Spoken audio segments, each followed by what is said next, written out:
వైజాగ్ ఎయిర్పోర్ట్లో నా పేరు సామ్రాజ్యం అన్న. నేను వైజాగ్ ఎయిర్పోర్ట్లో ఫ్యూజన్ ఫుడ్ సంబంధించి కోడికత్తి సీను చేసిన దానికి సంబంధించి ఎయిర్ క్యాటరింగ్ లో చీఫ్ సెక్యూరిటీ ఆఫీసర్గా చేస్తున్నానన్న. నేను అప్పట్లో వాళ్ళు టీడీపీ వాళ్ళని చెప్పి తెలియకనే నేను రిక్రూట్మెంట్ చేస్తే వెళ్ళున్నానన్న. నేను జరిగింది ఏంటంటే, ఎప్పుడైతే నేను జగనన్న అభిమానం తెలిసిందో అప్పటి నుంచి వాళ్ళు నన్ను సస్పెక్ట్ చేస్తూ మీరు నన్ను ఏదో ఇన్స్పైర్ చేసి పెట్టారని నన్ను ఫస్ట్ నుంచి హెరాస్మెంట్ చేసుకుంటూ వచ్చారన్న. అక్కడికి టీడీపీకి సంబంధించిన నాయకులు కానీ, ఆ సిఎస్ వేణుగోపాల్ కానీ, చంద్రబాబు నాయుడు కానీ, లోకేష్ కానీ, బాలకృష్ణ కానీ, ప్రతి ఒక్కరు, హర్షవర్ధన్ అందరూ అక్కడ కూటమిలాగా ఉండేవాళ్ళు అన్న. అక్కడ ఉన్నప్పుడు అక్కడ జరుగుతుందంతా నేను చూస్తూ ఉన్నానన్న.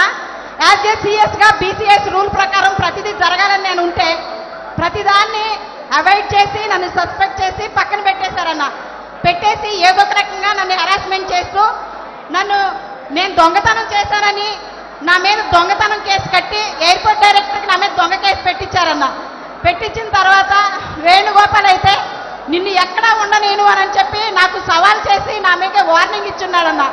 ఆ తర్వాత నేను ఈ హెరాస్మెంట్ భరించలేకపోతున్నానని చెప్పి రిజైన్ చేసి బయటకు వచ్చేసి వేరే ఎయిర్లైన్స్ నేను ఇనాగ్రేట్ చేసి నేను ఆఫీస్ ఓపెన్ చేశానన్న. సేమ్ వైజాగ్ ఎయిర్పోర్ట్లోనే.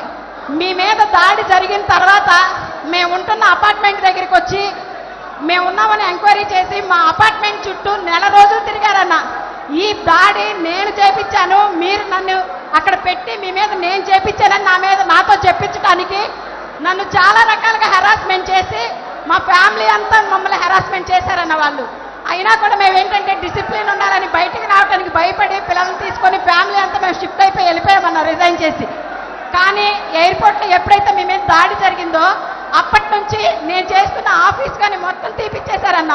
ఆ తర్వాత వచ్చి అక్కడ జరుగుతున్న ప్రతి మీటింగ్ కూడా నేనేదో మీకు క్యారీ చేస్తానని నన్ను సస్పెక్ట్ చేసి క్యారీ చేస్తున్నట్టుగా వాళ్ళు ఊహించుకొని నన్ను పూర్తిగా ప్రతి మీటింగ్కి అవాయిడ్ చేసి నన్ను పూర్తిగా అక్కడి నుంచి ఆపేశారన్న.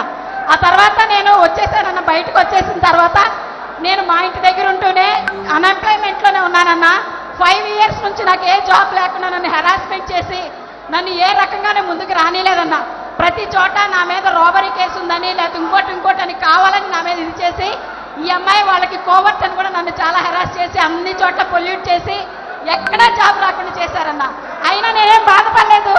ఆ రోజు నా నుంచి జాబ్ అయితే తీయగలిగారేమో కానీ జగన్ అన్న నా గుండెలో నుంచి మాత్రం తీయలేకపోయారన్న వాళ్ళు ఎవరో కూడా. ఈరోజు బోండా ఉమాగాడు చేసిన ఆ పని చూసిన తర్వాత నేను నా ఫ్యామిలీ ఏమైపోయినా పర్లేదని చెప్పి నేను ముందుకు వచ్చేసాను. ఆ రోజు జరిగింది కళ్ళారా ప్రత్యక్ష సాక్షి నేనే. అక్కడ జరుగుతున్న ఒక దరిద్రమైన ఆ కూటమంతా, లోపల జరుగుతున్న చీకటి ప్రపంచం అంతా ఐ విట్నెస్ నేనన్నా. ప్రతి ఒక్కరూ చేసిందంతా నా కళ్ళతో నేను చూశాను. కానీ నేను ఏ రోజు నోరిప్పలేదు. ఈసారి మీ మీద దాడి జరిగిన తర్వాత ఇంకా నేను మౌనంగా ఉంటే ఇంకా నేను అసలు నన్ను నేనే ఉపేక్షించుకోలేదన్నా. అందుకే నేను ముందుకు వచ్చి ఈ విషయాన్ని నేను బయటికి చెప్పేశానన్నా. అంతేకాదన్నా, బాండవమ్మ అప్పుడు మీ మీద దాడి చేయించినప్పుడు మీరు బస్సులో బాధపడుతుంటే చూస్తుంటే నా గుండెలు అవిసిపోయినట్టుగా నేను ఇంట్లో పడి ఏడ్చామన్నా. మీకేమన్నా జరిగితే భరించే ఓపిక అయితే మా దగ్గర లేదు. నిజంగా ఏం జరిగినా మీరెప్పుడు బాగుండాలి. మీ కాళ్ళ దగ్గర దరిదాపుల్లో కూడా ఎప్పుడు కూడా మహాకూటమైనా కూడా మీ దగ్గరికి రానియు. అందరి తరిమి కొడతామని చెప్తామని తెలియజేస్తానా. మీరు బాగుండాలి. ఎప్పుడు మీతో కలిసి ఈ యుద్ధంలో ధైర్యంగా పోరాటానికి మేమంతా సిద్ధమని చెప్పి మీకు తెలియజేస్తానన్నా. నేను మీ చెల్లినన్నా, మీరంటే నా పంచ ప్రాణాలన్నా. మీ అందరికీ మీరెప్పుడు బాగుండాలని దేవుడిని కోరుకుంటానన్నా. ఈ యుద్ధంలో మీతో కలిసి మేమందరం కలిసి సిద్ధమన్నా. ఎంత అబ్యూస్ చేసినా, మమ్మల్ని ఎంత బాధ పెట్టినా, మాటలు చెప్పలేనంత విధంగా సోషల్ మీడియాలో మా గురించి పోస్టులు పెడుతున్నా కూడా మేము పట్టించుకోలే. మాకు కావాల్సింది మీరు. మీ గురించి మేము ఎప్పుడు అలాగే భరించాలనుకున్నాం. మేము పట్టించుకోలేదన్నా. మీరు బాగుంటారు. మళ్ళీ మీరే సీఎం అన్నా. జై జగనన్న, జై జగనన్న, జై జగనన్న.